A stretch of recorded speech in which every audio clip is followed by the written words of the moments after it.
क्या किया जाए फिर? तो पूछा जाए। कल कुछ बोला था मैंने, जाते हुए पूछूंगा कुछ।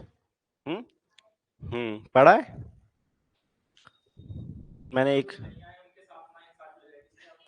अरे अच्छा अच्छा अच्छा। मतलब अधिकारी बनने के गुण दिख रहे हैं आपके अंदर। गुण तो आ गए हैं, बस पेपर निकलना बाकी है। बाकी आप पूरे तन मन धन से मान चुके हो खुद को। ठीक है। ये तो गलत बात है ना, तब मैं अगले दिन अगला टॉपिक कैसे दे पाऊंगा? हम्म। चलिए फिर, नहीं पूछते हैं। मैंने पेपर देखने के लिए बोला था। देखा है।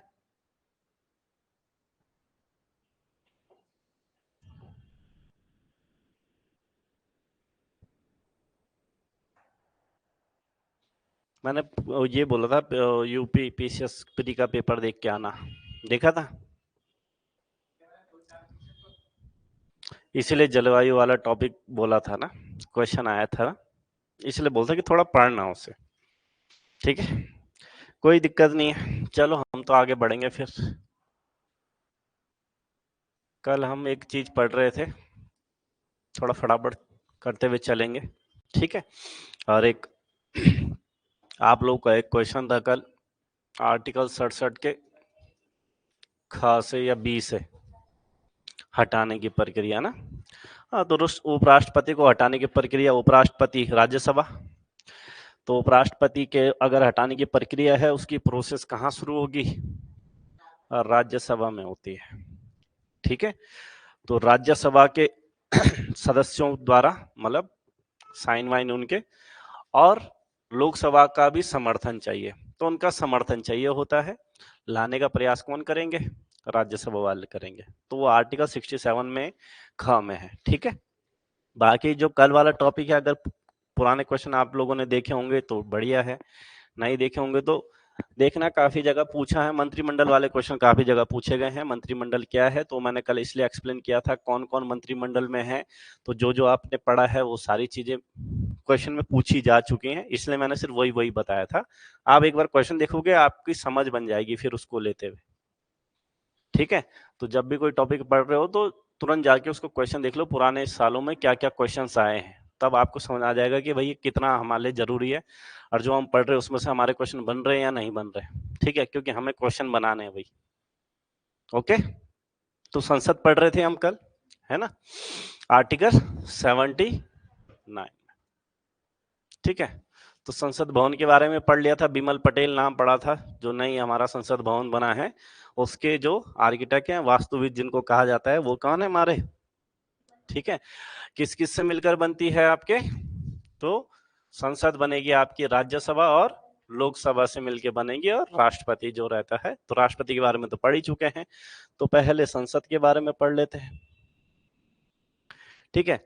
कि संसद अगर है तो दो दो चीजों से मिलकर या दो सदनों से मिलकर बन रही है, राज्यसभा और लोकसभा। उसमें उच्च सदन कौन सा है आपका? राज्यसभा आपका उच्च सदन हो गया, लोकसभा आपका हाउस ऑफ कॉमन, जनता का सदन या निम्न सदन इसे कहा जाता है, या पढ़े लिखे लोगों का सदन। ठीक है। इसके अलावा इसको स्थायी सदन भी कहा जाता है। अभी हमने दोनों के बारे में ही पढ़ना है, पहले हम संसद के बारे में पढ़ लेते हैं। ठीक है। तो देखिए कुछ आर्टिकल्स हैं, 249, 250, 252 एंड 253। तो ये तीन आर्टिकल हम पढ़ेंगे अभी। 249 हमने राज्यसभा में पढ़ना है। ठीक है। अब ये आर्टिकलों में प्रावधान किया गया है, देखिए हमने एक अनुसूची पढ़ी होगी, अनुसूची नंबर 7 पढ़ा है। शेड्यूल्स हैं जो हमारी 7वें नंबर की जो अनुसूची है, उसमें क्या किया गया है? पावर का डिस्ट्रीब्यूशन किया गया है, शक्तियों का पृथकीकरण जिसको कहा जाता है। तो क्योंकि हमारा जो यूनियन है वहां पर क्या किया गया है, केंद्र को ज्यादा पावर है और राज्य को कम पावर है, वो दिखाता है कि यहाँ पे पावर का डिस्ट्रीब्यूशन किस तरीके से हो रहा है। ठीक है।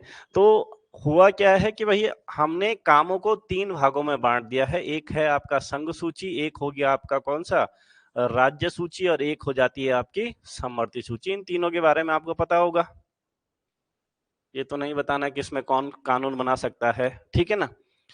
देखिए, अब इतना हमें डायरेक्टली पता है कि संघ सूची के विषय में संघ ही बनाएगा, राज्य में राज्य ही बनाएगा, समवर्ती में दोनों बना सकते हैं। अगर कुछ विवाद वगैरह कुछ भी हो गया तो माना किसका जाएगा, केंद्र का माना जाएगा। जो पावरफुल होगा, ये दिखाता है पावर किसके पास है, केंद्र ज्यादा पावरफुल है, वो समवर्ती में दिख रहा है, ठीक है।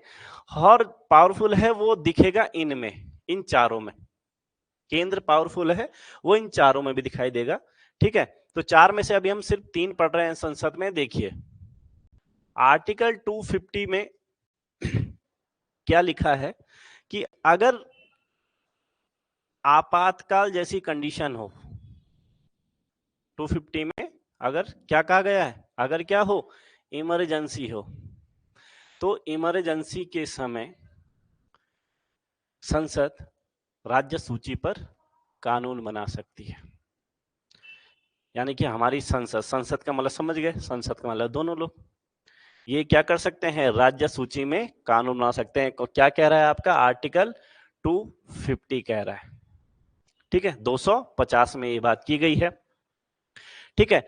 250 की बात करें, अगर कोई राज्य, दो राज्य, दो से ज्यादा राज्य संसद में लेटर भेजें कि भैया आप हमारे लिए कोई कानून बनाओ, अगर कोई राज्य की सरकार संसद से अनुरोध करती है कि आप हमारे लिए कानून बनाओ, आप हमारे लिए कानून बनाओ का मतलब क्या हुआ कि भैया इसी पे कानून बनाने के लिए बोल रहे होंगे, इस पे तो बना ही सकती है, तो आप हमारे लिए कानून बनाओ। तो अगर कोई विधानसभा या दो से अधिक राज्य की विधानसभाएं संसद से क्या करें, रिक्वेस्ट करें, अनुरोध करें कि आप हमारे लिए क्या करो, कानून बनाइए, तो तब संसद कानून बना सकती है। ये संसद के पास पावर है। कौन से आर्टिकल के तहत, आर्टिकल 250 के तहत।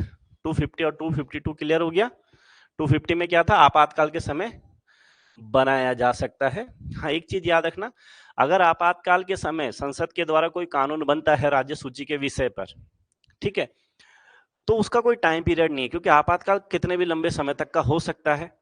लेकिन जैसे ही आपातकाल खत्म होगा, जैसे ही आपातकाल खत्म होगा तो 6 महीने का टाइम होता है, 6 महीने के बाद वो खत्म मान लिया जाएगा, ठीक है। इसमें याद रखना 250 इसमें राज्य खुद ही अनुरोध कर रहे हैं कि आप हमारे लिए कानून बनाओ, तो टाइम पीरियड नहीं है, ठीक है। 253 में क्या है, देखो एक आर्टिकल आपने अगर पढ़ा होगा, आर्टिकल 51, अनुच्छेद 51 पढ़ा है, डीपीएसपी में लिखा गया है, अंतरराष्ट्रीय शांति की अभिवृद्धि के लिए बात की गई है उसमें, यानी कि सरकार हमेशा विधि निर्माण करते हुए ध्यान रखेगा अंतरराष्ट्रीय संबंधों को, ठीक है, क्योंकि हमें दूसरे देशों से रिलेशन बनाने की जरूरत है। मान लीजिए कि भारत में बहुत ज्यादा नीड है, लेकिन अगर अभी सुना होगा आपने कि मालदीव का नाम सुना होगा आपने, वहां गवर्नमेंट ने अपने बहुत सारे प्लेन भेजे थे और बोला आर्मी के लोग नहीं चाहिए, तो अपने प्राइवेट वो भेजे उन्होंने। जरूरत तो यहाँ भी ज्यादा है पैसों की, बट एक रिलेशन बनाना जरूरी होता है ना। तो ये इससे इंस्पायर्ड है, एक तरीके से समझिए, अंतरराष्ट्रीय रिलेशन के लिए अगर ऐसा लगता है कि सरकार को कि भैया कोई अगर इंटरनेशनल रिलेशन ऐसा कुछ हो गया, हमारी चाइना से बात हो गई, चाइना ने बोला कि भैया आप एक काम कीजिए, जो सीमा है सीमा से 5-6 किलोमीटर तक सारे क्या कर दो, कृषि क्षेत्र जो भी है, कृषि की जमीन जो भी है उसको डंप कर दो, वहां पर कोई भी कार्यवाही नहीं होगी, दोनों देशों की आपस में क्या हो गई, सुलह हो गई। अब सीमा तो उत्तराखंड की भी लगती है चाइना से, समझो तिब्बत या चाइना से, और कृषि या भूमि आ गया राज्य सूची का विषय, ठीक है ना। तो राज्य वहां पे अड़ंगा डाल सकता है कि भैया ये तो हमारी सूची का विषय है, तुम किस आधार पे, ना तो आपातकाल लगा है, ना हमने आपसे अनुरोध किया है, आप कैसे हमारे लिए कानून बना सकते हो, और अगर वो चीज नहीं करेंगे तो हमारे चाइना से रिलेशन खराब हो जाएंगे। तो ऐसी कंडीशन में अगर मान लीजिए किसी अंतरराष्ट्रीय समझौते के तहत कोई करार है, उसके तहत अगर लगे संसद को कि कानून बनाना है, तो वो कानून बना सकती है राज्य सूची के विषय पे। अंतरराष्ट्रीय संबंधों को लागू करने के लिए या शर्तों को लागू करने के लिए संसद राज्य सूची के विषय पर कानून बना सकती है, आर्टिकल 253। तो ये तीनों क्लियर हो गए, ये संसद की पावर है, क्लियर है। अब आ जाते हैं आपका इसका पहला उच्च सदन हो गया आपका कौन सा, राज्यसभा लिख लो, उसे लिख लिया है या लिखना नहीं है? लिखते भी रहा करो, फटाफट फटाफट पेन चलाओगे ना तो फटाफट होगा भी तो।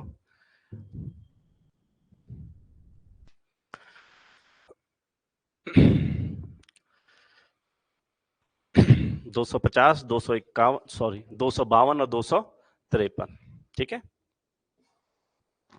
250 में आपातकाल में राज्य सूची के विषय पर कानून बनाने की शक्ति।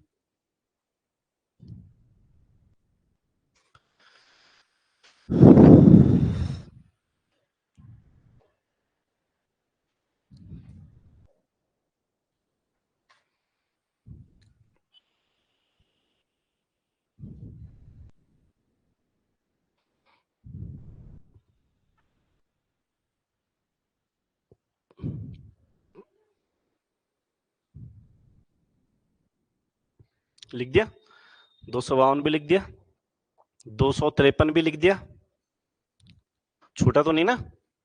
अब आ जाते हैं राज्यसभा में। राज्यसभा का वर्णन कौन से आर्टिकल में? आर्टिकल 80 में है, और इसको कहा जाता है उच्च सदन या पढ़े लिखे लोगों का सदन या स्थायी सदन, यानी कि जिसको कभी भी क्या नहीं किया जा सकता, भंग नहीं किया जा सकता।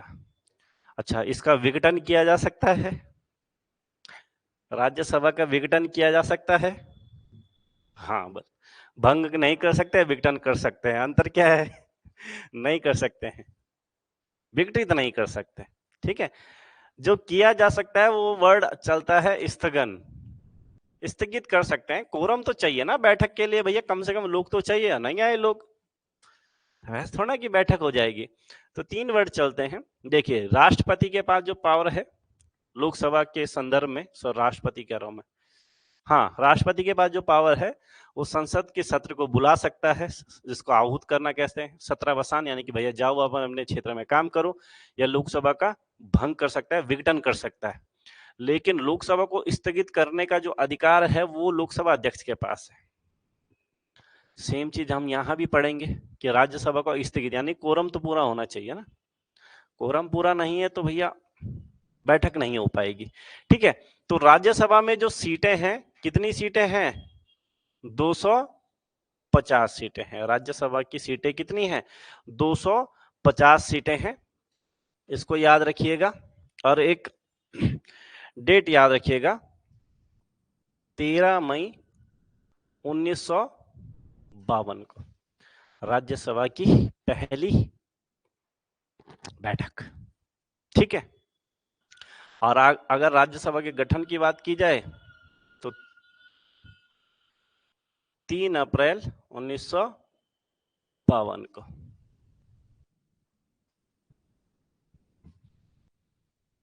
ठीक है। राज्यसभा का जो गठन होता है 3 अप्रैल 1952 को, और पहली बैठक कब होती है? 13 मई 1952 को इनकी क्या हो जाती है? पहली बैठक हो जाती है। क्लियर है? ठीक है। अब देखिए, राज्यसभा के जो सदस्य हैं इनका कार्यकाल कितने सालों का होता है? 6 सालों का होता है।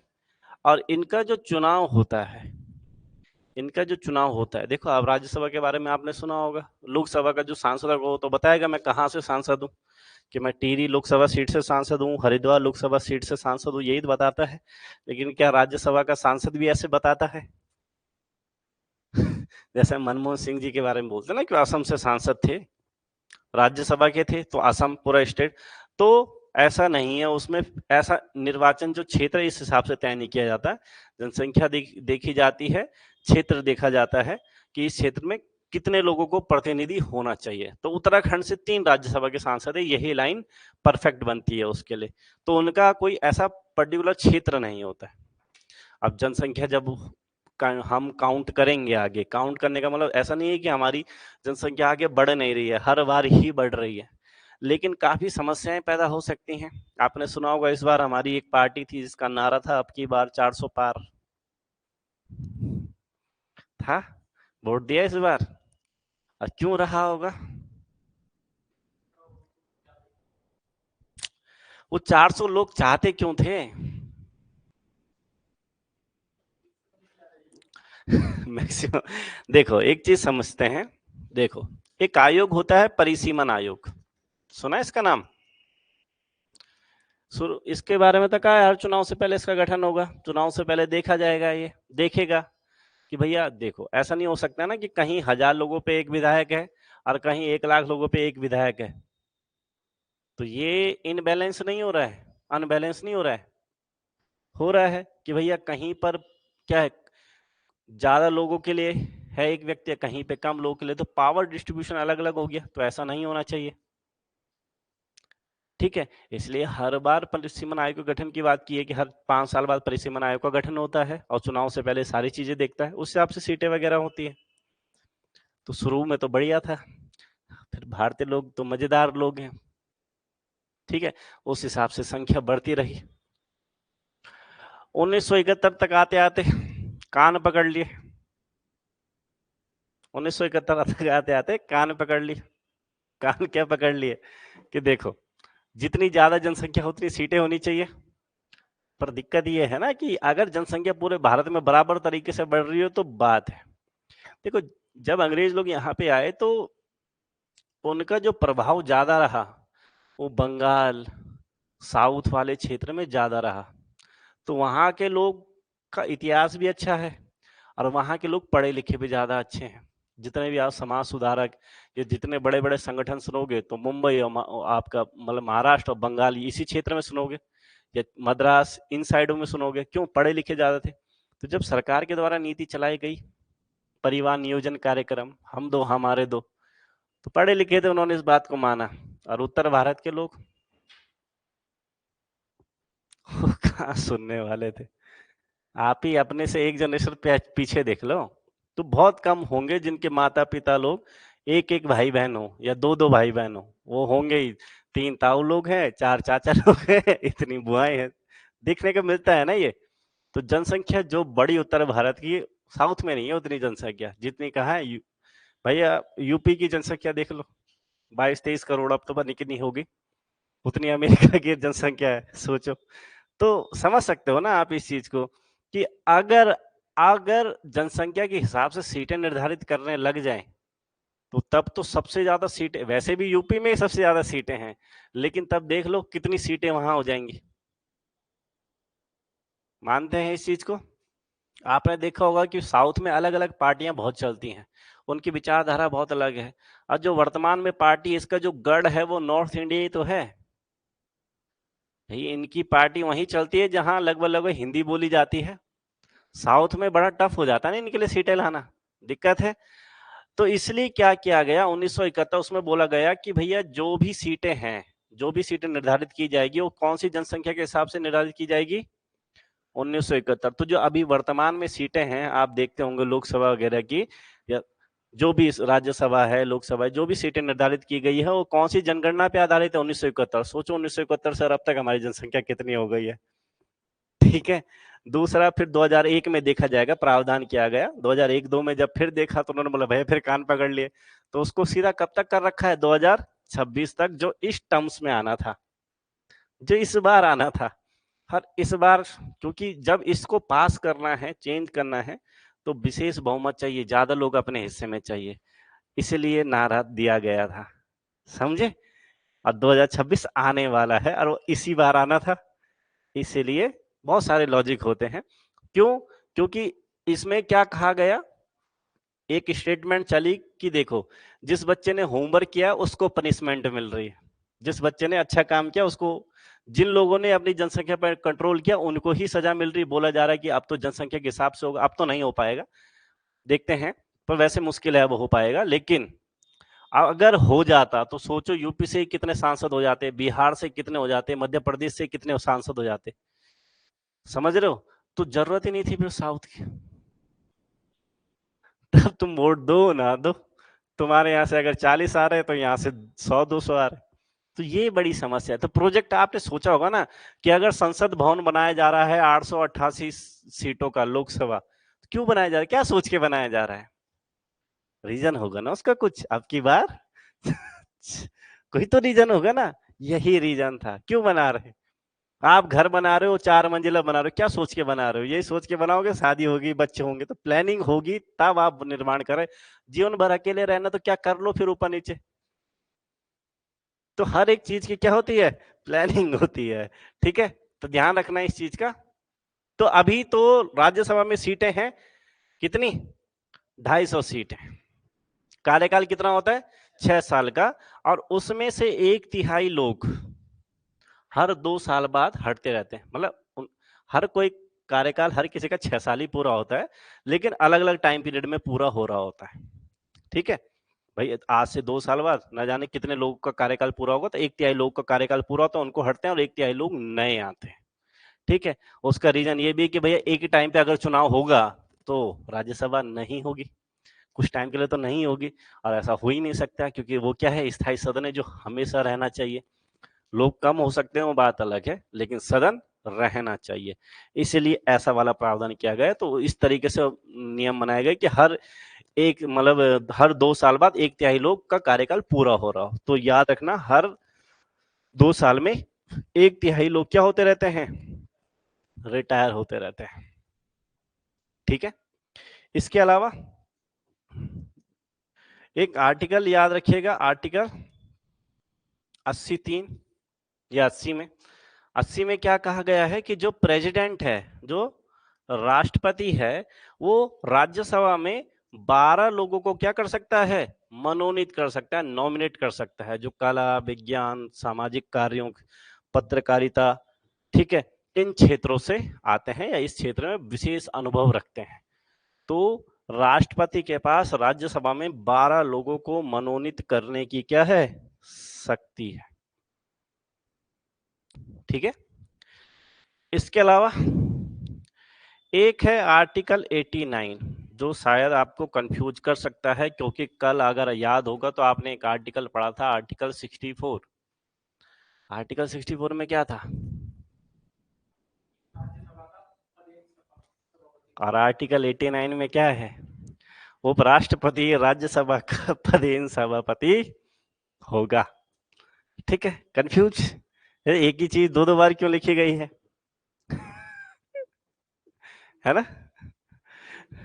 कंफ्यूज्ड, यही तो है ना, इसीलिए तो आए हो आप कंफ्यूजन दूर करने के लिए। 64 में जो राज्यसभा का जो उपराष्ट्रपति होगा, उस उपराष्ट्रपति को जो सैलरी वगैरह भत्ते जो भी चीजें मिल रही हैं, क्योंकि भैया वो तो इसलिए बनाया गया है कि जब राष्ट्रपति का पद खाली होगा, उस टाइम पे, खाली मतलब इमरजेंसी के तहत खाली हो गया, या मर गया, या बीमार हो गया, कुछ हो गया, तब वो राष्ट्रपति के पद को संभाल सके, उसके कार्य को कर सके। ठीक है, और 70 में यह बताया गया है कि संसद को जब भी जरूरी लगे या राष्ट्रपति इनको जब भी जरूरी लगे, तो राष्ट्रपति के निर्वहन से संबंधित प्रावधान कर सकती हैं, कि यानी कि कौन कौन उसके पद को संभाल सकता है, तो हमने उसमें पढ़ा है। तो इसीलिए वो उत्तराधिकार अधिनियम बनाया कि उपराष्ट्रपति तो पता ही है, उसके बाद आपका सीजीआई और वरिष्ठतम न्यायाधीश। ठीक है, 89 में है कि राष्ट्रपति जो उपराष्ट्रपति है राज्यसभा का पदेन सभापति होगा, यानी कि वो चुन चुन के आएगा, और वो वहीं से ही किसी को उपाध्यक्ष चुनेगा, उपसभापति होगा। लेकिन बात यह है कि देखो 64 में है कि भैया प्रेसिडेंट का अगर इमरजेंसी आई तो ये इसके पोस्ट को क्या करेगा, इसकी पोस्ट पर काम करेगा। ठीक है, 89 में बताया गया है कि जब ये इसकी पोस्ट पर जाएगा तो इसकी पोस्ट पर कौन आएगा। ठीक है भैया, अगर उसको वहां जाना पड़े तो इसकी पोस्ट पर कौन आएगा, तो ये याद रखना है भैया कि वो वहीं पर से ही, यानी कि वहीं के सदस्यों में से ही किसी को क्या किया जाएगा, उपाध्यक्ष या उपसभापति चुना जाएगा। ठीक है, तो आर्टिकल 89 में आपके जो उपराष्ट्रपति जो सभापति होता है, उसके साथ साथ उपसभापति के बारे में भी वर्णन है कि उन्हीं में से चुनेगा। अगर मान लो कि उसका कार्यकाल खत्म हो गया, मान लो उसका 2 साल का बचा हुआ था, कार्य खत्म हो गया, तो तुरंत दूसरे को चुन लिया जाएगा, तो वहीं से चुना जाएगा। क्लियर है, पक्का, क्या आप तो नहीं डाउट 64 और 89 में, पक्का डाउट है तो भाई बताना। ठीक है, अभी हमारे जो उपराष्ट्रपति यानी कि राज्यसभा के सभापति हैं, क्या नाम है उनका, उनका नाम जयदीप धनकर, जयदीप धनकर, जगदीप यार लो, चारों नाम जयदीप, जगदीप, जगतदीप ऐसा तो नहीं देंगे ना? है जगदीप है, जयदीप है, जगदीप है। अरे लो लो, जगदीप धनकड़। कर है कि कड़ है? कड़ होगा ना। लो, ठीक है, धनकड़ है वो। इंग्लिश में तो ड़ा कैसे लिखेंगे? इंग्लिश में वो र हो जाता है। ठीक है। और अगर उपाध्यक्ष की बात करें तो उपाध्यक्ष कौन है? तो उपाध्यक्ष हैं हरिवंश नारायण सिंह। राज्यसभा के जो अभी उपसभापति हैं उनका नाम लिखिएगा हरिवंश नारायण सिंह।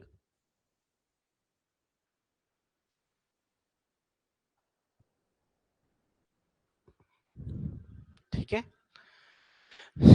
ये याद रखना, हरिवंश नारायण सिंह।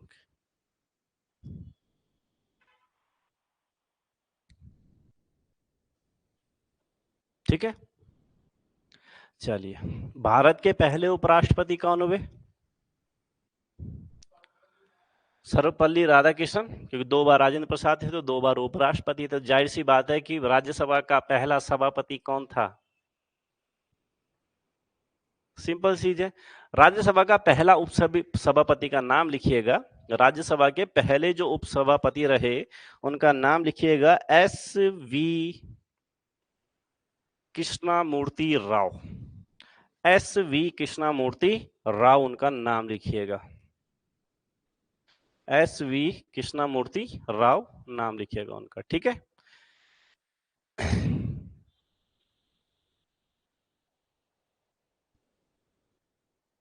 क्लियर है? ठीक है, अब राज्यसभा है तो बैठकें भी होंगी इनकी। तो ये याद रखना, एक चीज कही गई है कि जो आपकी राज्यसभा है उसकी किन्हीं भी 2 बैठकों के बीच में 6 महीने से अधिक का गैप नहीं होना चाहिए। तो 6 महीने से अधिक का गैप नहीं होना चाहिए। तो इससे देखो, ज्यादा को तो पता नहीं है कि राज्यसभा की वर्ष भर में कितनी बैठकें होनी चाहिए। ठीक है, तो वो तो भाई कितने भी हो सकती हैं, लेकिन 2 बैठकों के बीच में 6 महीने से ज्यादा गैप नहीं होना चाहिए। तो इसमें एक रेशो निकलता है कि भैया साल भर में कम से कम 2 बैठकें होना अनिवार्य है। 6 महीना गैप का मतलब तो यही हुआ है ना कि भाई 1 अप्रैल में हो गई तो 6 महीने बाद लगा लो कब हो जाएगी। ठीक है, तो साल भर में न्यूनतम अपने आप ही हो जाएगी। अब किसी भी महीने में, जनवरी में हो तो दोबारा आपके आ ही जाएगा टाइम पीरियड, कभी भी हो। तो साल भर में 2 बैठकें तो है ही है कि होनी चाहिए। इसके अलावा इनके पास कोई पावर भी है। देखो, एक पावर है आपका 249 में और एक पावर है आपका 312 में राज्यसभा की पावर है। ठीक है, अब राज्यसभा की पावर क्या है देखिए, अगर राज्यसभा को लगे, ठीक है, राज्यसभा को लगे और राज्यसभा में जितने भी लोग उपस्थित हैं, राज्यसभा में जितने भी लोग उपस्थित हैं उसके 2/3 लोग, 2/3, अगर राज्यसभा के में उपस्थित और वोट देने वाले 2/3 लोग कोई ऐसा प्रस्ताव या कोई ऐसा संकल्प पारित करें कि राज्य सूची के विषय पर कानून बनाना अनिवार्य है, तो राज्यसभा राज्य सूची के कानून विषय पर कानून बना सकती है। लेकिन वो कितने लोगों का सपोर्ट होना चाहिए उसमें? 2/3 लोगों का। बाकी तो पढ़ लिया था आपने, 300 राज्य सूची के विषय में कानून कौन कौन बना सकते हैं, 50, 52 और 53 पढ़ लिया। उन 50 में राज्यसभा बना सकती है, लेकिन कंडीशन है तो होती है। ठीक है, कंडीशन एक और है, 1 साल के लिए, मैक्सिमम टू मैक्सिमम वो कानून जो भी बनाएंगे वो 1 साल तक ही रहेगा। वरना तो एक तरीके से किसी भी राज्य को पूरा ही तोड़ दिया जाएगा कि अगर पूरा ही बना दिया तो तोड़ दो पूरे राज्य को, फिर जरूरत ही क्या उस राज्य की। तो याद रखना कि टाइम पीरियड होगा वो 1 साल ही होगा भैया, 1 साल से ज्यादा इनका नहीं चलेगा। ठीक है, पक्का? आर्टिकल 312 आपने सुना होगा, जैसे एक सेवा का नाम है, इसके तहत चुना जाता है जिनमें, है ना, होता है। यूपीएससी नाम सुना है? यूपीएससी एक और पेपर भी कराता है, नाम सुना है? एक और पेपर कराता है, नाम सुना है? ये भी कराता है मेरे ख्याल से, सारे पेपर कराता है ना। अच्छा, जब इसमें लोग निकलते हैं वो जॉब कहाँ करते हैं? राज्य में करते हैं। भाई भारत में कोई जॉब कर रहा तो भारत के किसी राज्य में कर रहा होगा, ऐसे तो होता है। वो तो बहुत बाद में जाता है ना केंद्र में काम करने के लिए, तो राज्य में है। उसको नियुक्त किया है किसने? केंद्र सरकार ने। सैलरी कौन दे रहा है? केंद्र सरकार। नाक में दम किसने कर रखा है?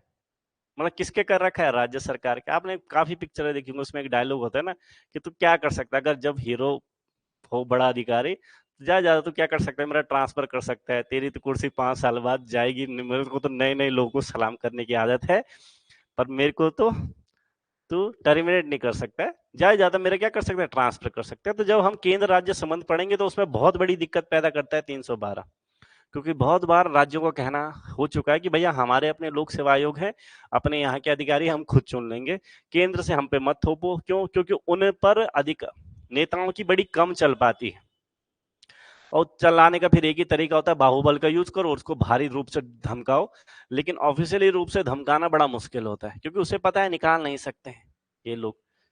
ठीक है, तो आर्टिकल 312 में क्या है कि राज्यसभा अगर उसको लगता है अखिल भारतीय सेवाओं का सृजन कर सकती है, उसमें कोई नई पोस्ट निकाल सकती है, चाहे वो जुडिशियल क्षेत्र में या न्यायिक क्षेत्र में आती हो, तो राज्यसभा के द्वारा अखिल भारतीय सेवाओं का सृजन किया जा सकता है। इतनी अखिल भारतीय सेवाएं अभी हैं, अगर उसको लगता है कि और होनी चाहिए तो वो उसका सृजन कर सकती है। आर्टिकल 312 में ये बात लिखी।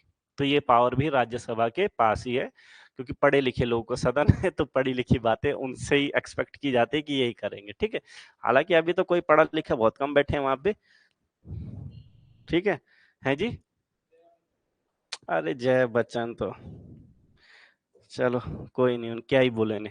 तो ये थी राज्यसभा। अब आ जाते हैं हम लोकसभा में। ठीक है,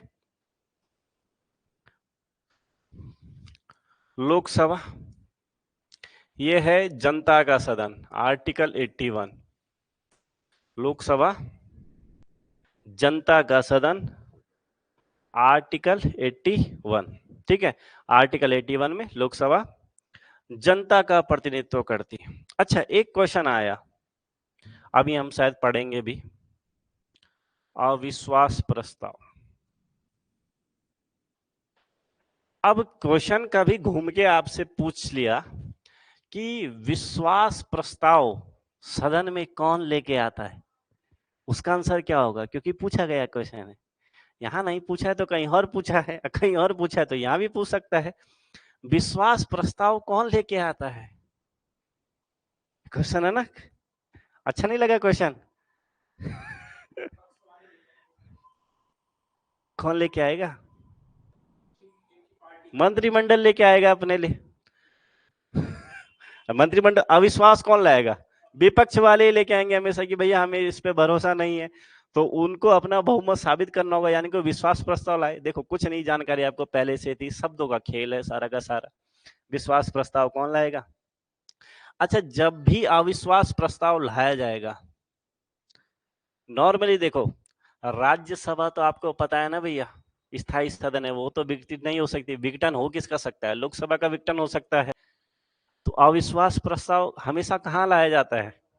वहीं लाया जाता है। तो कुछ चीजें अंडरस्टूड होती हैं खुद से, अगर आपने चीजें समझी हैं, वहीं तो लाया जाएगा, क्योंकि वहीं की सरकार गिर सकती है। और नॉर्मली ये माना जाता है कि एक क्वेश्चन ये भी आता है कि प्रधानमंत्री, सामान्यतः प्रधानमंत्री किस सदन का होता है? लोकसभा का ही होता है, क्योंकि यही प्रथा रही है, क्योंकि बाद में हुआ कि भाई हो सकता है। लेकिन ये याद रखना कि अगर जैसे मनमोहन सिंह जी थे, वो राज्यसभा के सदस्य थे, अगर उनके खिलाफ कोई अविश्वास प्रस्ताव लाता तो जाहिर सी बात है कि अगले दिन उनको वोट बहुमत साबित करना होता अपनी पार्टी के द्वारा। लेकिन अब पार्टी के द्वारा बहुमत का मतलब क्या होगा? पार्टी वाले वोट देंगे कि भैया हम समर्थन कर रहे हैं। लेकिन क्वेश्चन ये भी आया है कि प्रधानमंत्री वोट नहीं दे सकता अगर वो राज्यसभा का सदस्य है, क्योंकि वो लोकसभा का सदस्य नहीं है, इसलिए जरूरी नहीं है कि हर उसमें वोट दे सके, उसके लिए उसे लोकसभा का मेंबर होना पड़ेगा। ठीक है, तो कुछ बातें हैं, ध्यान रखिएगा।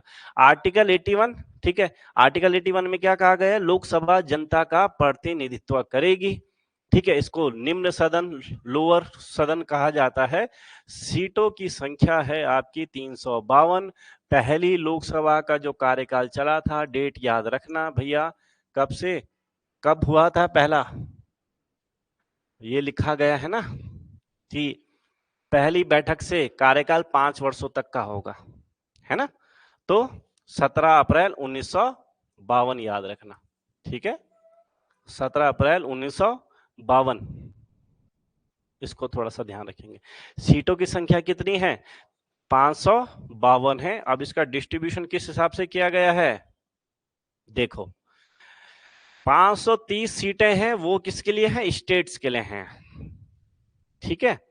फिर बची आपकी कितनी सीटें, 20 सीटें, जो किसके लिए हैं, यूटीज के लिए हैं, ठीक है। अब बची 2, वो किसके लिए हैं, वो एंग्लो इंडियन के लिए थी। लेकिन फिर आपका क्या होता है, 21 जनवरी 2020 को एक संविधान संशोधन होता है, कौन सा, क्योंकि इसी दिन इस पर राष्ट्रपति के साइन हो जाते हैं, उससे इसको क्या कर दिया गया, हटा दिया गया। 104वां संविधान संशोधन बहुत इंपॉर्टेंट है, इस चीज को याद रखना। इसमें 2 चीजें की गई, क्योंकि देखिए आरक्षण का जब बात आती है तो कॉलेजों में, नौकरियों में आरक्षण वो अलग अलग चीज है, लेकिन प्रतिनिधित्व में आरक्षण वो 104वां संविधान संशोधन उससे भी संबंधित है। क्योंकि चुनावी दौर में, चुनाव के लिए या प्रतिनिधित्व के लिए शुरुआत में जो आरक्षण मिला था वो 10 साल के लिए था। जैसे हम बोलते हैं ना, इनको आरक्षण 10 साल के लिए मिला था, वो सिर्फ चुनावी उसके लिए, बाकियों के लिए नहीं, बाकियों के लिए तो है, चुनावी नेतृत्व करने के लिए उनको 10 साल का आरक्षण मिला था, और तब से ये 10-10 साल बढ़ाया जाता है। तो 104वें संविधान संशोधन में 10 साल और बढ़ा दिया गया है, ठीक है। एक तो एंग्लो इंडियन वाला पद को क्या कर दिया गया है कि भैया जो लाइन लिखी है आपसे ये यूजफुल नहीं रहेगी। दूसरा, जो आपके निम्न जाति के लोग होते हैं उनके लिए आरक्षण 10 साल बढ़ा दिया गया है। शुरुआत से 10-10 साल के पीरियड में बढ़ता रहता है, ठीक है। 2 बातें याद रखना, कई बार दूसरी बात पूछ ली तो बोलना 104 तो हमने किसी और का ही पढ़ा था, तो ये चीज को ध्यान रखिएगा। 530 सीटें राज्यों के लिए हैं, ठीक है, 20 सीटें यूटीज के लिए हैं। कभी लगे कि भाई जैसे एक संविधान संशोधन किया, कौन सा, 14वां, एक संविधान संशोधन किया, कौन सा, 69वां, इसके तहत पुदुचेरी में विधानसभा बनाई गई, ठीक है। 69 में दिल्ली में विधानसभा बनाई गई, तो दिल्ली से भी सांसद भी बनते हैं, पुदुचेरी से भी सांसद आते हैं, तो वहां से जो सांसद आते हैं वो अभी 12 ही आते हैं। कितने आते हैं, 12 आते हैं, ठीक है। और अब ये तो खत्म ही हो गए, ठीक है। तो याद रखना 552 सीटों का डिस्ट्रीब्यूशन इस तरीके से किया गया, 530 सीटें राज्यों के लिए है, 20 सीटें आपके केंद्र शासित प्रदेशों के लिए, 2 आपके एंग्लो इंडियन के लिए थी, तो एक तरीके से वो समझो कि अभी है ही नहीं, ठीक है। अब याद रखना कि जब सीटों की बात करें तो सबसे ज्यादा जो सीटें हैं लोकसभा की वो कहाँ है आपकी, यूपी में। यूपी से सबसे ज्यादा लोकसभा के सांसद आते हैं, देखो 1971 की जनसंख्या के हिसाब से है, आपकी जनसंख्या के हिसाब से सोच लो, तब से तो डबल ट्रिपल हो गई होगी, देख लो, आधी लोकसभा यहीं से निकलेगी फिर ठीक है। उसके बाद कौन सा राज्य है जो ज्यादा भेजता है, एमपी, कौन बोला, एम देखा तो एमपी हो गया, मणिपुर भी बोल सकते थे फिर तो, यहाँ से दिख ही नहीं रहा है, घिचा तो बोल रहा हूं मैं, अब मैंने पूछा था, मैंने ये थोड़ा बोला देख के बोलो, ठीक है। 48, उसके बाद दीदी, ओ दीदी, हाँ ये तो फट से समझते हो, है ना, हाँ 42, ये याद रखना।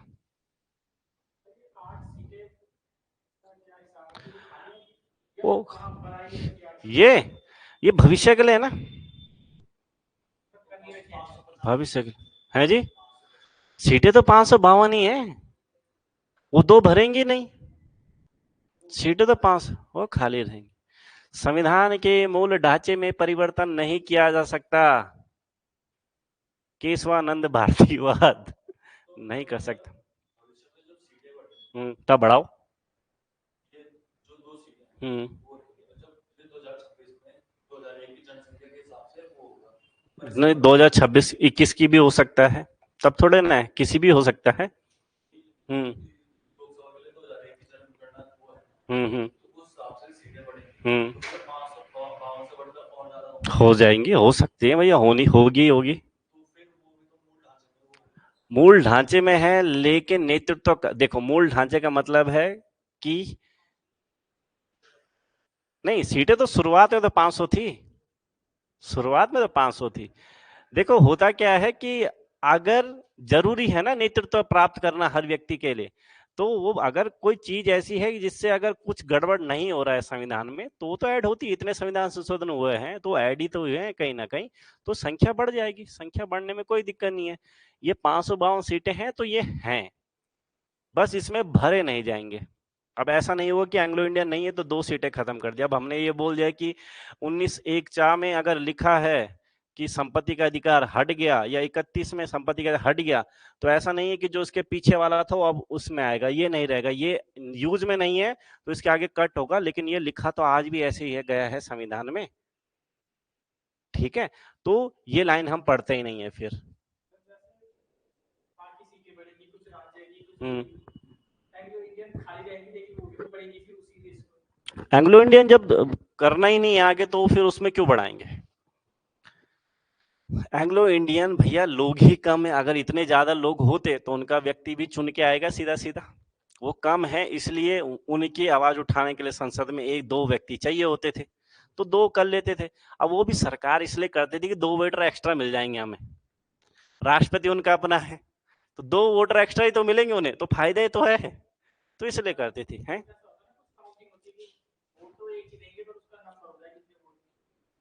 वो तो राष्ट्रपति के चुनाव में होता है, और राष्ट्रपति के चुनाव में वो लोग वोट ही नहीं देते हैं, मनोनीत तो कोई देता ही नहीं है वोट। ठीक है, तो ये वो लोग कम है, इसलिए उनके प्रतिनिधित्व के लिए बात की गई है मनोनीत करने की, लेकिन अब हटा दिया गया है। सीधा सीधा सी चीज है। लेकिन ऐसा नहीं कि अब आप 550 लिखने आ जाओ पेपर में, 552 है तो है, क्योंकि यहाँ भी अभी 8 सीटें खाली हैं। क्यों? क्योंकि भविष्य के लिए रखा गया है कि भैया मान लो कभी हमने किसी राज्य में कर दिया ये प्रावधान, वहां से भी आएंगे तो वहां से भी आने लगेंगे, तो इसलिए कर दिया, भविष्य के लिए कुछ सुरक्षित रख दिया है। अब ऐसा थोड़ा कि बाद में और चीजें की इमरजेंसी होगी तो हम और चीजें ऐड नहीं करेंगे। तो ये पैसे आते होंगे आपके पास तो रखते होंगे ना, मैं इन इन चीजों के लिए रख रहा हूँ। पैसे आ जाए आज ही थोड़ा सारे खर्च करने रखोगे, लेकिन आगे ना जाने कितनी जरूरत पड़ जाए कि भैया 10,000 से काम नहीं चला तो 20,000, तो वो प्रावधान भी आप अपने लिए कर लो करोगे। ठीक है, आप कोई डाउट लेके मत जाना भैया, कोई दिक्कत है? पक्का? अब देखो, एक बार शायद क्वेश्चन आया था, ग्रुप सी में आया था मेरे ख्याल से। अब क्वेश्चन कुछ नहीं था, क्वेश्चन समझ पे आधारित था। आपको एक क्वेश्चन आया था कि सबसे ज्यादा अनुसूचित यानी कि एससी सीटें किस राज्य में है? एक एक क्वेश्चन, सबसे ज्यादा एसटी सीटें यूटी की 8 सीटों में, अरे बेचारा क्या है, यूटी की 8 सीट में जम्मू कश्मीर की सीट्स हैं, अभी तो जम्मू कश्मीर की नहीं है। जम्मू कश्मीर की देखी जाएगी अभी, अभी तो लटक के रखा, अधर्म है उनका मामला। ठीक है, अभी जम्मू कश्मीर वाला मामला चल रहा है, बड़ी मुश्किल से तो वहां पे इलेक्शन हुए, इलेक्शन होते बेचारे कांग्रेस को लात मार दी उन्होंने। अभी टाइम लगेगा, तो क्या प्रावधान करेंगे वो तो पता चल ही जाएगा आपको, करंट में रहेगा वो तो। ठीक है, अभी नहीं है, अभी बस इतना ही याद रखो इसको। ठीक है, हाँ, तो मैं क्या बात कर रहा था, हाँ, एक क्वेश्चन आया था सबसे ज्यादा अनुसूचित जनजाति सीटें कहाँ हैं लोकसभा में। ठीक है, कहाँ से चुन के आते हैं? तो भैया देखो, सिंपल सी बात है। अब मान लीजिए आप लोग गांव में रहते होंगे, कभी ना कभी गांव के बारे में तो आइडिया होगा ही, प्रधान प्रधान के चुनाव में जाते होंगे। अब आपके गांव में मान लो एससी कैटेगरी का कोई आदमी नहीं है, तो क्या वहां कभी प्रधान के लिए ऐसी सीट आएगी? नहीं आएगी। ज्यादा लोग होंगे तब आएगी, तब आएगी। तो जनसंख्या के हिसाब से डिसाइड होगा। तो उसका मतलब आंसर, आदमी अगर किसी को नहीं भी पता होता, अगर उसको ये पता हो कि सबसे ज्यादा अनुसूचित जाति के लोग किस राज्य में रहते हैं, सबसे ज्यादा अनुसूचित जनजाति के लोग किस राज्य में रहते हैं, तो वो दोनों क्वेश्चन कर लेता। अब आपको पता है सबसे ज्यादा एससी वाले कहाँ हैं? यूपी में है। और सबसे ज्यादा अनुसूचित जनजाति, आपको पता है सबसे बड़ी जनजाति भारत की कहाँ रहती है? मध्य प्रदेश में ना। तो एसटी वाले सबसे ज्यादा आते हैं एमपी से, तो यूपी का लिखना 83 सीटें हैं, सॉरी 84 भैया, 83 क्या बोला, 84 सीटें हैं एस। ठीक है,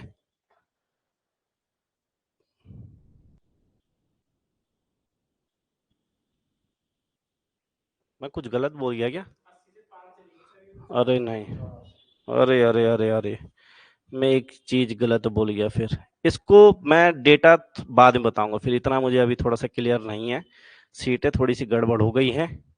ठीक है, बस अभी याद रखना कि सबसे ज्यादा अनुसूचित जनजाति के लोग कहाँ से आते हैं आपके, यूपी से आते हैं, और एसटी वाले कहाँ से आएंगे आपके।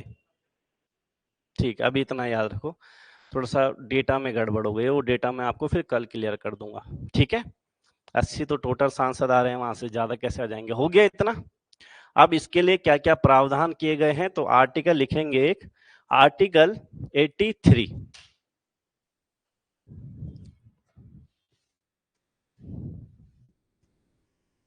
आर्टिकल 83।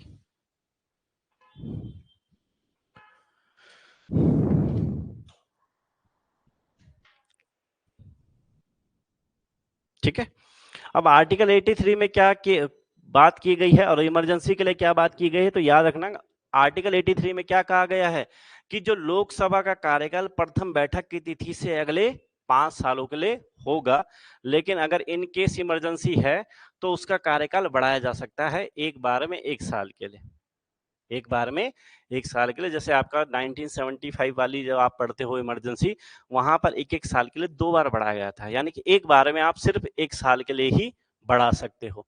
तो 83 में क्या बात कर रहा है कि पहली बैठक से अगले 5 सालों तक लोकसभा का क्या होगा, कार्यकाल होगा, जिसे आपातकाल में बढ़ाया जा सकता है 1 वर्ष के लिए, लेकिन 1 वर्ष एक एक करके कितने साल भी। ठीक है,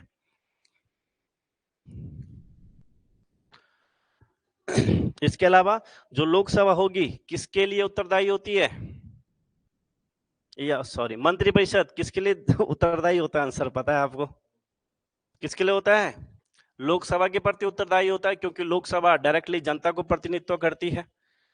ठीक है, तो नॉर्मली तो यही क्वेश्चन बनता है, लेकिन एक जगह स्टेटमेंट, क्योंकि अब स्टेटमेंट वाले क्वेश्चन आ रहे हैं, तो उन स्टेटमेंट में से एक स्टेटमेंट ये भी थी, क्योंकि आर्टिकल 75(3) में लिखा गया है कि जो मंत्री परिषद है आपकी किसके प्रति उत्तरदायी होगी सामूहिक रूप से, लोकसभा के लिए, आर्टिकल 75(3) कल भी बताया था मैंने मेरे ख्याल से। ठीक है,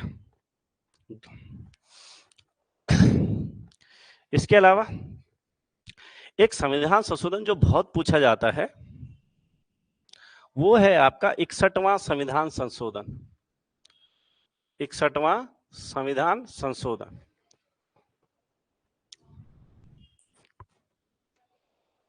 इकसठवां संविधान संशोधन। ठीक है, अब 61वां संविधान संशोधन क्या है, उसके लिए आर्टिकल 326 समझो। आर्टिकल 326 में क्या कहा गया है कि जो लोकसभा के लिए जो चुनाव होंगे, चुनाव नॉर्मली जो आप चुनाव देखते हो आपस में, जिसमें आप डायरेक्टली वोट देते हो, ठीक है ना, तो डायरेक्टली वोट आप किस किस को दे रहे हो, जो आपने या तो राज्य के चुनाव देखे होंगे, प्रधान, क्षेत्र पंचायत, विधायक, इन्हीं के देखे होंगे, या लोकसभा के देखे होंगे, यहाँ आप डायरेक्टली वोट करते हो। राज्यसभा के सांसद को वोट किया किसी ने आज तक, विधान परिषद तो है ही नहीं हमारे यहाँ, विधान परिषद होती भी तो भी दिक्कत हो जाती है ना, उसका भी अलग अलग होता है कोटा। अब ये चीज समझो, 326 में क्या कहा है, लोकसभा या इसके जैसे जो और चुनाव होते हैं, इसमें जो चुनाव होगा वो सार्वभौमिक वयस्क मताधिकार के आधार पे होगा। ऐसा नहीं होगा कि भैया महिला वोट नहीं दे रही है, कोई और वोट नहीं दे रहा है, सार्वभौमिक वयस्क। अब वयस्क का मतलब क्या होता है, समझदार, परिपक्व हो जाए। ठीक है, सिंपल सी चीज है, वयस्क वो है जो सरकार मान ले कि ये वयस्क है, अगर उसको लगता है 10 साल वाला वयस्क है तो फिर हो जाएगा, ऐसे कौन सी दिक्कत है। अब ऐसे तो नहीं कह सकते ना कि 61वें संविधान से संशोधन से पहले के लोग 21 साल के बाद समझदार होते थे और अब वाले 18 साल में समझदार हो जा रहे हैं, ये कौन सा लॉजिक है, इसका मतलब हम अपने घर वालों को गधा मान रहे हैं फिर, सीधा सीधा बाहर वालों को क्यों लेके चले अपना एग्जाम्पल, तो क्या सच में गधे थे वो। ये देखो, ये देखो, देखो ऐसा है, आप जितने भी तेज तरार हो ना, तो उसमें आपका अगर 1% भी हाथ होता ना, तो मैं मानता, सारे जीन्स हमें उन्हीं से मिले हैं। तो अगर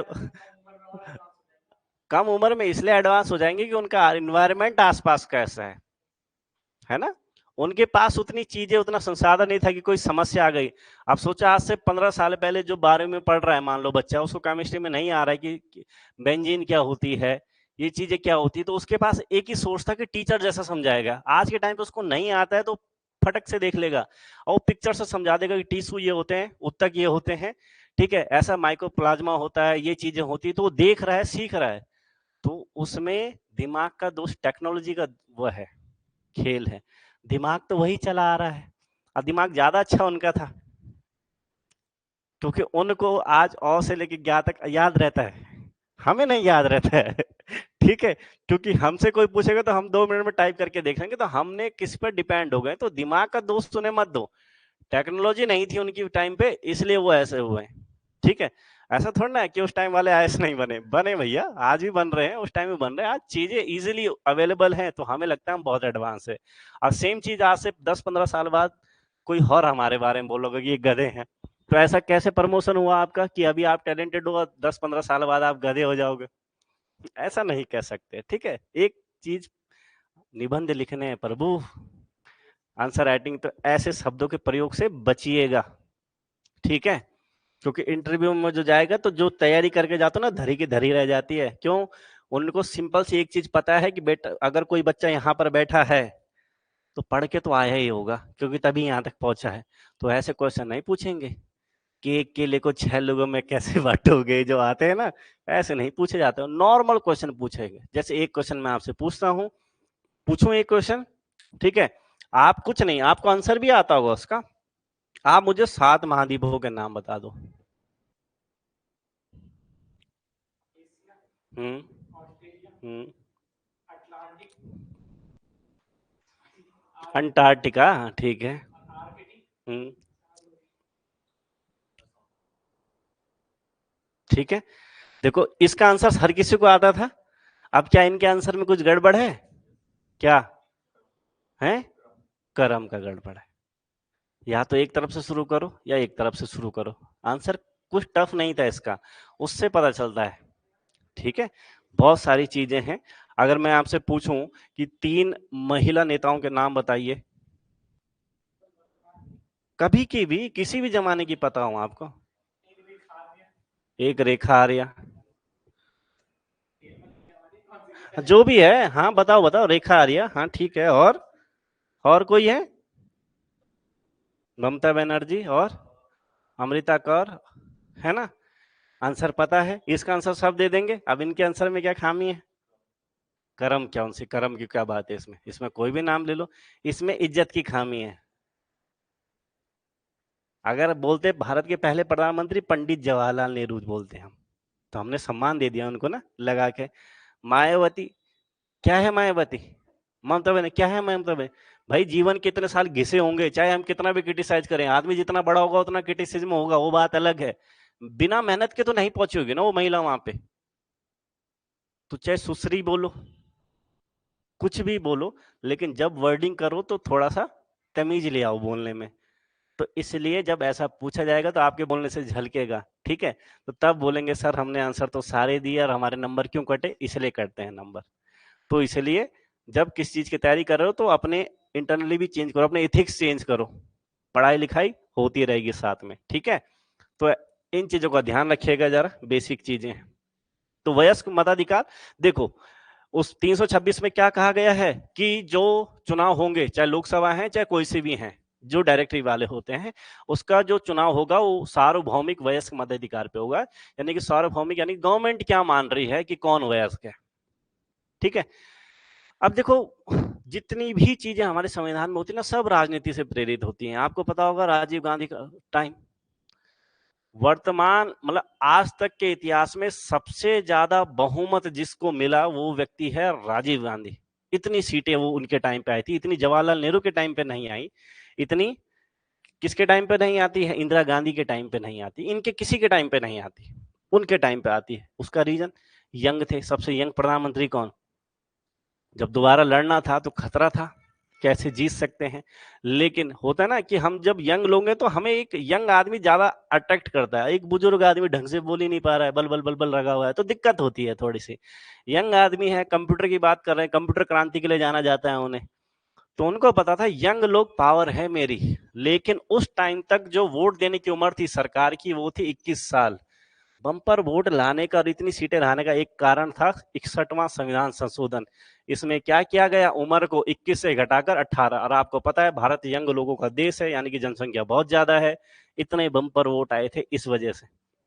तो 21 से घटाकर 18 वर्ष कर दी गई 61वें संविधान संशोधन में वोट देने की उम्र, यानी कि अभी सरकार को लगता है 18 साल में हम क्या हो रहे हैं, वयस्क हो रहे हैं। ठीक है, वो अलग अलग है सरकार को क्या लगता है। अगर हम सच में 18 साल में जब समझदार हो जा रहे हैं तो फिर हमारी शादी करने की उम्र 21 साल क्यों है? इसका मतलब क्या है कि हमारे लिए प्रधानमंत्री चुनना आसान है और बीबी चुनना मुश्किल है। मतलब अब खुद सोचो ना कि एक तराजू में प्रधानमंत्री और एक तराजू में पत्नी है, कौन खतरनाक है? हाँ, बीबी 7 जन्म के लिए। तो समझो ना, तो सरकार जो तय करे इस चीज को ध्यान में रखो।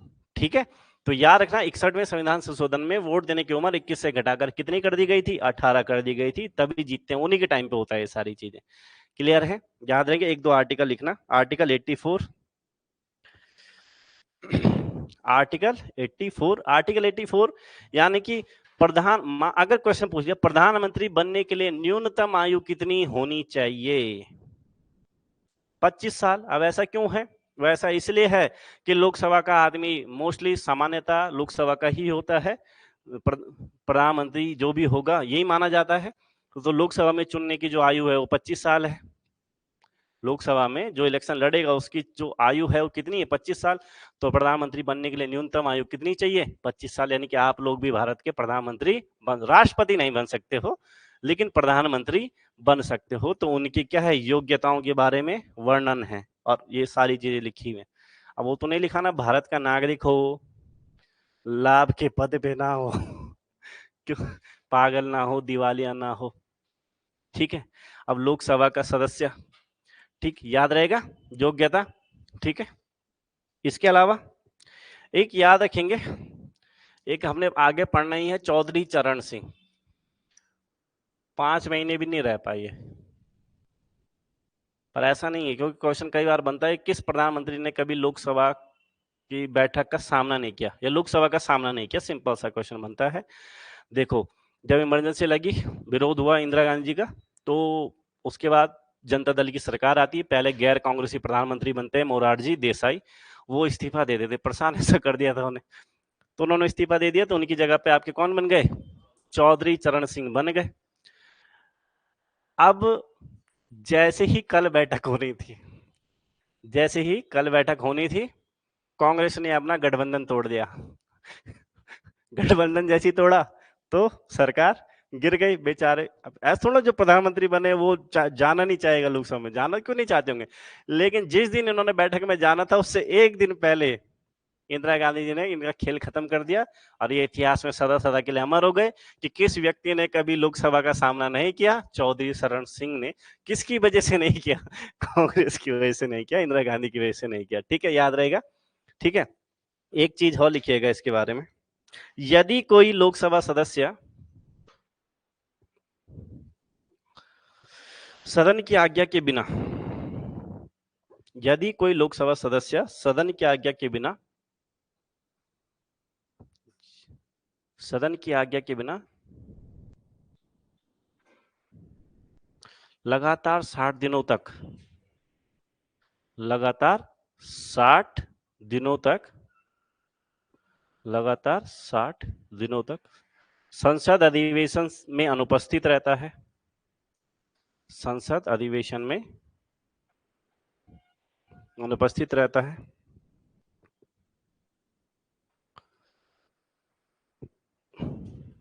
तो सदन उसके स्थान को, तो सदन उसके स्थान को रिक्त घोषित कर देगा, सदन उसके स्थान को रिक्त घोषित कर देगा। क्लियर है? अच्छा, क्या किसी व्यक्ति, किसी सांसद को उसके पोस्ट से हटाया जा सकता है या उसको निर्योग्य घोषित किया जा सकता है?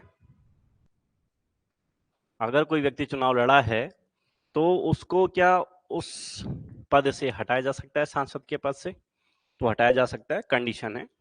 ठीक है, दो कंडीशन होती है, दोनों कंडीशन को समझना जरूरी है। एक कंडीशन तो आपने लिख ली है, वो अलग है कि अगर 6 महीने तक आ ही नहीं रहा है, आ क्यों नहीं रहा है तो उसका भी कारण हो सकता है, क्या पता भयंकर है जी। हाँ, 2 महीने, तो वो तो ये भी हो सकता है भयंकर बीमार हो गया, तो बात अलग है। ठीक है, लेकिन यहां पर याद रखो, देखो उसमें है ना सदन की आज्ञा के बिना, सदन आज्ञा दे देता है अगर ऐसी कोई दिक्कत है। अगर देखो जब भी आप चुनाव लड़ोगे अपने बारे में पूरा पूरा ब्यौरा दोगे, उसमें क्लियर लिखा गया है कि भैया नॉर्मली 95 लाख रुपए राशि है जो आप अपने चुनाव में खर्च कर सकते हो, ज्यादा ना हो। आपने जो संपत्ति दिखानी पड़ती है अपनी, कितनी संपत्ति आपके पास है, तो आप ये जो सारी की सारी चीजें वो चेक निर्वाचन आयोग ही करेगा। इलेक्शन तो वही करवा रहा है निर्वाचन आयोग, वो सारी चीज चेक करेगा। तो अगर निर्वाचन आयोग को पता चला कि इसने अपने बारे में गलत डेटा दिया था, देखो पहले नहीं होती ये चीजें, क्यों? क्योंकि अभी तो चुनाव लड़ना है, तो हर आदमी अपना डेटा दे रहा है, तो चुनाव आयोग व्यस्त है चुनाव करवाने में। अब कौन सा आदमी जीत रहा है ये भी तो कंफर्म होना चाहिए। अब जो जीत गया तब फिर से चेक होगा कि क्या क्या डेटा दिया था। अगर उसने डेटा कम गलत दिया है, ठीक है, तो निर्वाचन आयोग उस बात को बताता है राष्ट्रपति को, और राष्ट्रपति उस व्यक्ति को क्या कर देगा? हटा देगा उसके पद से। यानी कि गलत जानकारी के आधार पर हटाने की शक्ति किसके पास है? राष्ट्रपति के पास है। दूसरी चीज, मान लीजिए कि अगर किसी व्यक्ति ने कांग्रेस से चुनाव लड़ा और जीतने के बाद वो किस में चले गया, यानी कि उसको क्या कहा जाता है? दल बदल। तो अगर किसी सांसद ने दल बदल किया है तो इस आधार पर उसको हटा सकता है लोकसभा का अध्यक्ष। दो अलग अलग चीजें हैं। ठीक है, गलत जानकारी के आधार पर निर्वाचन आयोग किसको जानकारी देगा? राष्ट्रपति को, राष्ट्रपति उसे हटा देगा। और अगर दल बदल किया है तो ये दल बदल का जो तय करता है वो लोकसभा अध्यक्ष करता है, ये भी याद रखना। दल बदल जो करेगा वो कौन करेगा? लोकसभा अध्यक्ष करता है। ठीक है, तो उसको लग, क्योंकि भाई बहुत आधार है ना, अगर बहुत सारे आ रहे हैं तो बात अलग है, अगर इक्का दुक्का जा रहे हैं तो तब तो दल बदल लग सकता है। तो दल बदल के आधार पर निर्योग्य घोषित कौन कर सकता है? लोकसभा अध्यक्ष। तो इस बात को नोट कर लीजिएगा। ठीक है,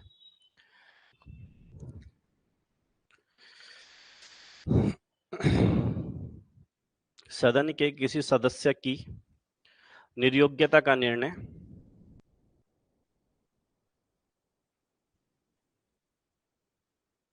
सदन के किसी सदस्य की निर्योग्यता का निर्णय राष्ट्रपति राष्ट्रपति निर्वाचन आयोग की सिफारिश पर करेगा।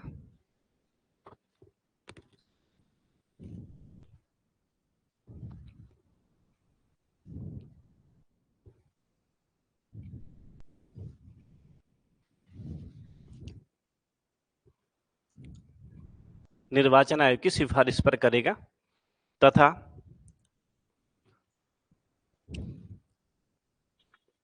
दल बदल के आधार पर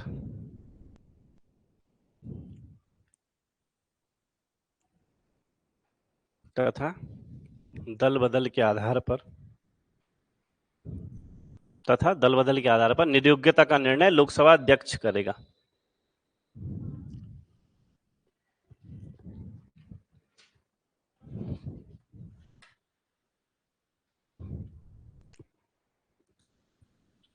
ठीक है,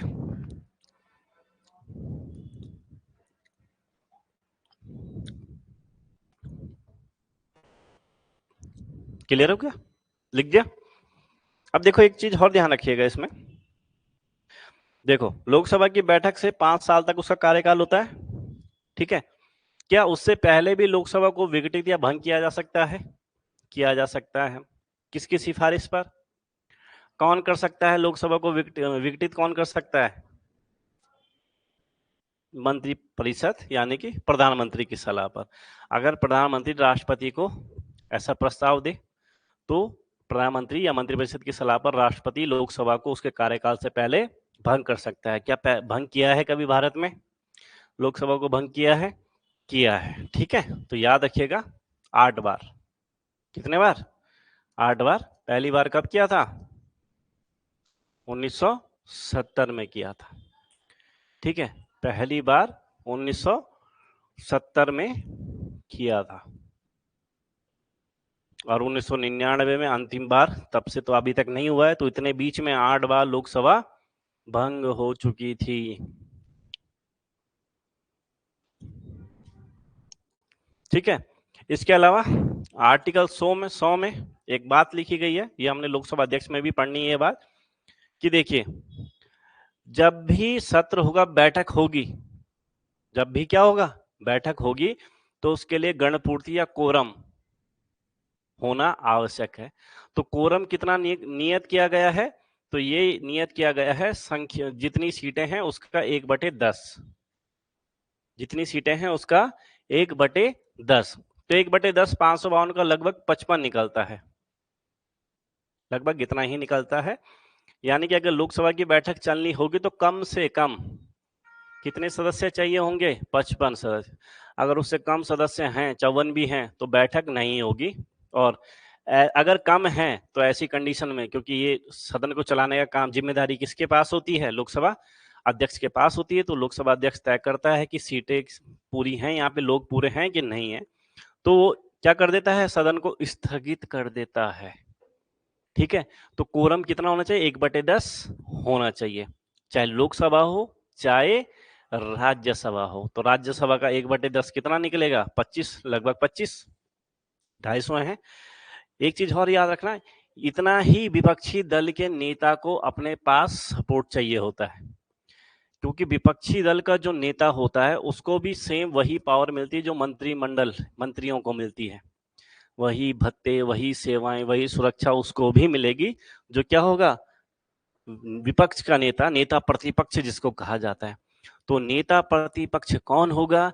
जिसके पास 1/10 लोगों का सपोर्ट हो, यानी कि अगर किसी के साथ 55 लोगों का सपोर्ट है, खुद भी 55 लोगों का सपोर्ट है, तो नेता प्रतिपक्ष होगा। तो इस 1/10 को याद रखना।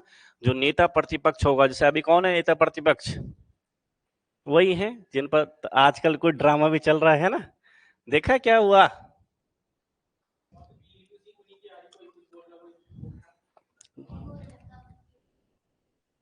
क्यों हुई थी? गलती किसकी थी? आपने सुना होगा जब डिबेट होती है और आपको जब लगता है, डिबेट में जब किसी को लगता है कि मैं हारने वाला हूं, तो गाली गलौज पे आ जाता है, तू तड़ाक पे आता है, मारने पे आता है। और जो समझदार व्यक्ति होता है ना, वो हमेशा उसकी आवाज नर्म रहेगी। और ये गलती हो गई अमित शाह जी से, उन्होंने अम्बेडकर जी के बारे में कुछ बयान ही कर दी।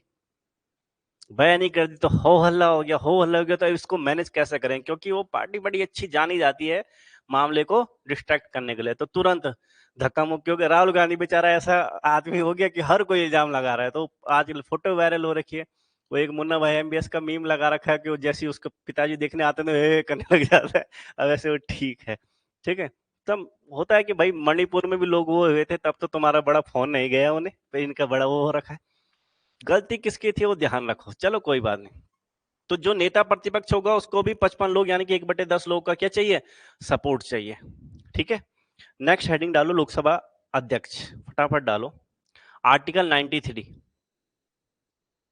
हेडिंग डालेंगे, ये खत्म हो गया।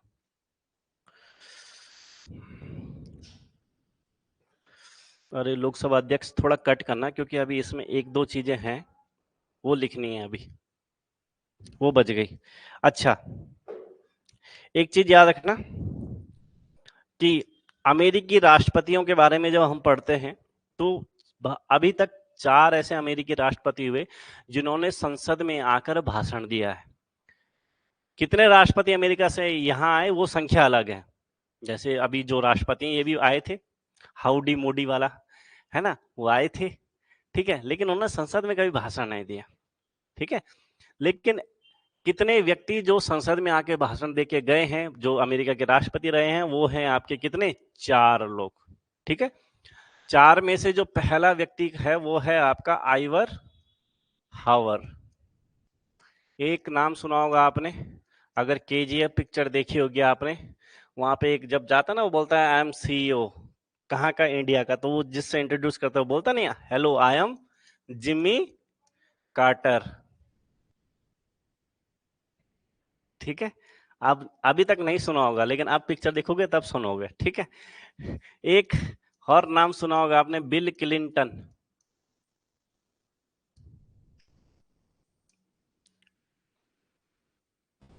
ठीक है, बिल क्लिंटन। और एक लास्ट, बराक ओबामा। एक और नाम लिखेगा, बराक ओबामा। ठीक है,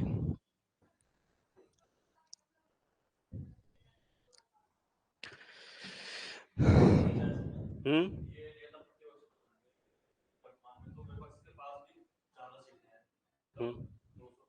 हम्म तो किसी एक ही को चुनेंगे ना। चुनने का अधिकार उन्हीं लोगों को होगा, वो अपना अपना दिखाएंगे सपोर्ट, जो ज्यादा लेके आ रहा होगा वो बनेगा नेता प्रतिपक्ष। वैसे तो प्रधानमंत्री भी हो सकता है ना, उसमें जो ज्यादा सपोर्ट दिखा रहा है, जो ज्यादा लेके आ रहा है वो प्रधानमंत्री बनेगा। तो ये थोड़ा ना कि यही बनेगा, तो पूछा जाएगा कि भैया दिखा सकते हो अपना सपोर्ट, दिखाओ, तो जो दिखाएगा वो बन जाएगा।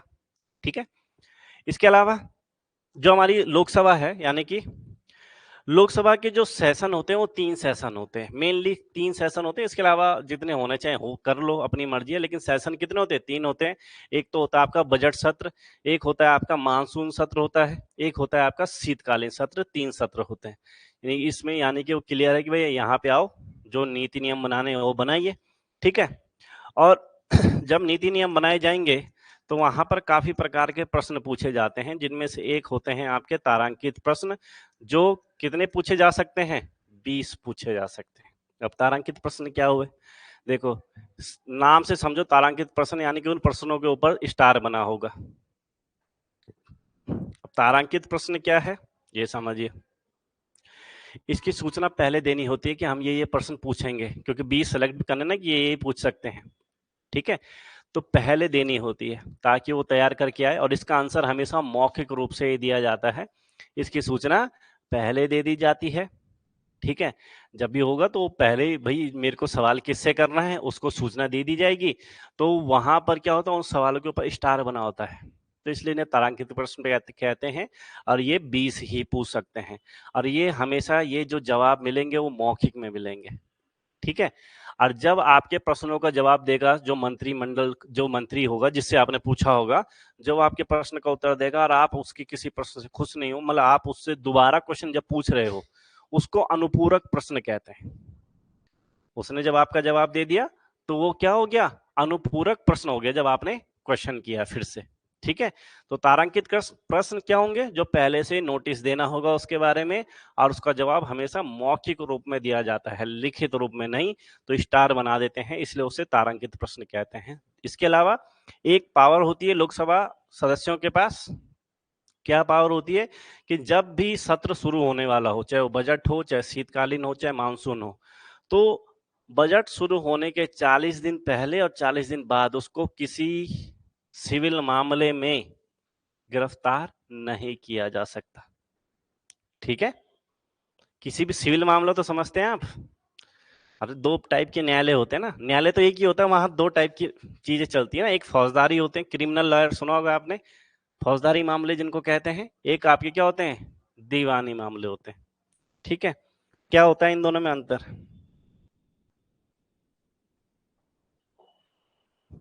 सिंपल से समझो ना, सिविल मामला क्या हुआ? हाँ, मार पिटाई वाला।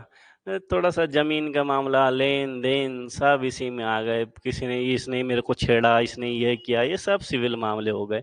चालन वगैरह जाते हैं ना, कोर्ट में जाते हैं, सब सिविल मामले हो गए आपके। ठीक है, और क्रिमिनल मामले, फौजदारी मामले, खतरनाक अंतर है। ठीक है, तो सिविल की बात कर रहा हूं मैं, कि अगर सत्र शुरू होने वाला तो उससे 40 दिन पहले और 40 दिन बाद किसी भी सदस्य को क्या नहीं कर सकते हैं आप? गिरफ्तार नहीं कर सकते। क्रिमिनल मामलों में कर सकते हैं, ठीक है, सिविल मामलों में नहीं कर सकते हैं। ठीक है, तो ये पावर थी लोकसभा अध्यक्ष, लोकसभा सदस्यों के पास ये पावर रहती है। इसके अलावा आर्टिकल 85 में वो राष्ट्रपति में हम लिख चुके हैं, सदन के सत्र को आहूत करना, सत्रावसान करना, विघटित करने का अधिकार राष्ट्रपति के पास है। तो ये राष्ट्रपति आर्टिकल 85 में है। अब एक चीज आर्टिकल 108 जिसमें लिखा गया है संयुक्त अधिवेशन। संयुक्त अधिवेशन के बारे में बताया था मैंने कि संयुक्त अधिवेशन को कौन बुला सकता है? राष्ट्रपति। और संयुक्त अधिवेशन की अध्यक्षता कौन करता है? लोकसभा अध्यक्ष करता है। ठीक है, तो हेडिंग डालो संयुक्त अधिवेशन अनुच्छेद 108।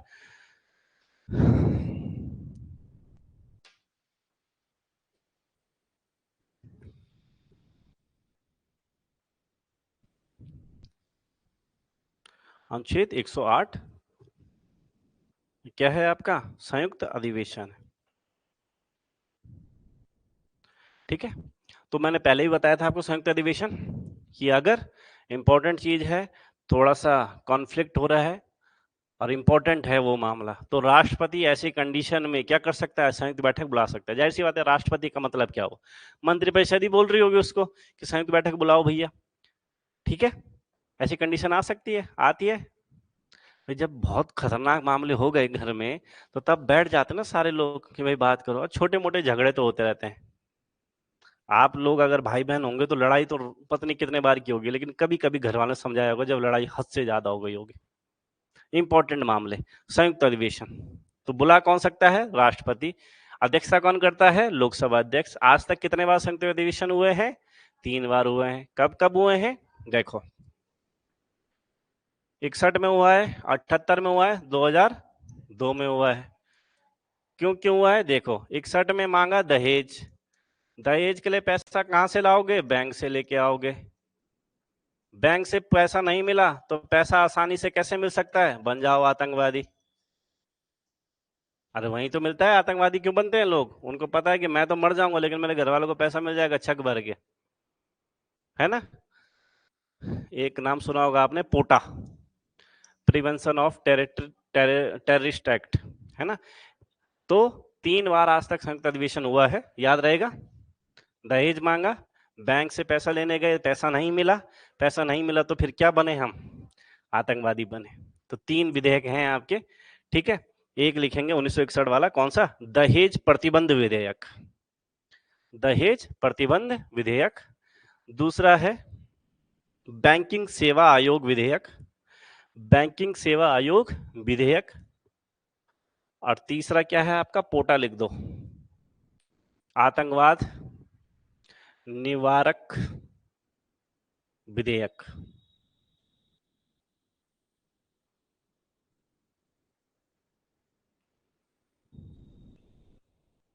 ठीक है, इसके अलावा देखो एक चीज याद रखना कि अगर विधेयक, कोई किसी विधेयक की बात की जाए, इसको दोनों सदनों से पास होना है। दोनों सदनों से पास होना जरूरी होता है।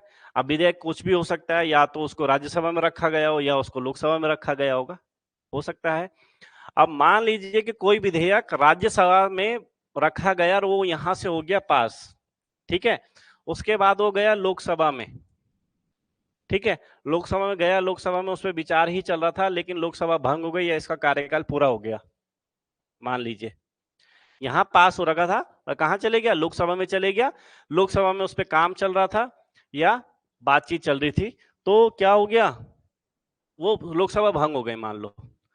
तो अगर ऐसी कंडीशन में लोकसभा भंग हो जाती है तो विधेयक क्या कोलैप्स नहीं होता है, व्यक्तिगत नहीं होता है, खत्म नहीं होता है, क्योंकि वो वेट होगा। लोकसभा दोबारा आएगी, राष्ट्रपति बोलेगा देखो भैया चेक करो फटाफट, तो वो विधेयक ऐसे में व्यक्तिगत नहीं होता है। ठीक है, अरे क्लियर। लेकिन अगर कंडीशन उल्टी हो, अगर कोई विधेयक लोकसभा में रखा, लोकसभा में पास हो गया, लोकसभा में पास हो गया या लोकसभा में ही उसकी प्रोसेस चल रही है, दो कंडीशन हो सकती है, या तो पास हो गया या प्रोसेस चल रही है। तो जब प्रोसेस चल रही है तो लोकसभा में ही है। अगर पास हो गया तो राज्यसभा में आ गया, और राज्यसभा में उस पर विचार चल रहा है। और अगर लोकसभा खत्म हो गई, तो जैसे ही लोकसभा खत्म हो गई तो वो विधेयक पास हुआ था या नहीं हुआ था देखा जाएगा, राज्यसभा में हुआ कि नहीं हुआ। राज्यसभा में अगर बात चल रही है तो अपने आप ही वो खत्म हो जाएगा। ठीक है, ये दो अंतर याद रखना। कोई विधेयक राज्यसभा में रखा गया, लोकसभा में उस पर बात चल रही है, तो लोकसभा खत्म होते ही वो व्यक्तिगत नहीं होता है। लेकिन अगर कोई विधेयक लोकसभा में चल रहा है या वहां से पास होकर राज्यसभा में पहुंच गया और उतने बीच में लोकसभा भंग हो गई, तो वो अपने आप ही वो विधेयक क्या हो जाएगा, खत्म मान लिया जाएगा। क्योंकि अगर राज्यसभा ने पास कर दिया होता तब तो विधेयक वो राष्ट्रपति के पास होता है ना। याद रखोगे इस चीज को, ठीक है, इतना याद रखना। बाकी लोकसभा के पास एक पावर होती है धन विधेयक के संबंध में। कोई विधेयक धन विधेयक होगा इसका निर्णय करता है लोकसभा अध्यक्ष। कोई भी विधेयक धन विधेयक होगा इसका निर्णय कौन करेगा, लोकसभा अध्यक्ष करेगा। क्योंकि लोकसभा अध्यक्ष के पास जो आएगा वो वित्त विधेयक आएगा। क्या आएगा, वित्त विधेयक आएगा। अब वो बताएगा कि ये वित्त विधेयक है या ये धन विधेयक है। क्यों, अगर उसने जैसे ही बोला धन विधेयक है तो यहाँ पे राज्यसभा की पावर थोड़ी कम हो जाती है। क्योंकि धन विधेयक राष्ट्रपति की मंजूरी से रखा जाता है, यानी कि उसमें राष्ट्रपति की पहले ही मंजूरी ले ली जाती है। इस चीज को याद रखिएगा। अब मंजूरी लेने के बाद वो विधेयक चलेगी आपके किसके पास, राज्यसभा के पास। तो राज्यसभा उस पर चाहे हाँ करे या ना करे, उसकी कुछ बस की नहीं है। क्योंकि ज्यादा से ज्यादा राज्यसभा के पास जो टाइम है वो है 14 दिन का। अब 14 दिन में उसने अगर साइन कर दिया तो ठीक, अगर नहीं भी किया तो धन विधेयक अपने आप पास मान लिया जाएगा। तो जब आपको पता है कि मेरे पास पावर ही नहीं है, तो घर वालों ने बोला कि बेटा क्या करे, जमीन ले लें देहरादून में, तो क्या बोलते हो आप, हाँ देख लो। क्यों बोलते हो पैसे उनके, सब उनके। अगर पैसा आपका लगना होता तो बोलते कि थोड़ा सा समय देखते हैं, थोड़ा ढंग से देखेंगे। तो मेन चीज होती है आपके पास पावर है तो आपके बोलने में, आपके करने में बदलाव आएगा। इसलिए जब भी धन विधेयक राज्यसभा के पास आता तो कर लेती पास। उन्हें पता है हमारे पास कोई पावर ही नहीं है इसके बारे में। ठीक है, तो आज इतना ही रखते हैं, कल लोकसभा अध्यक्ष वगैरह हम खत्म कर लेंगे। ठीक है, पढ़ के आना भाई प्रभु। मिलते हैं आपको फिर कल।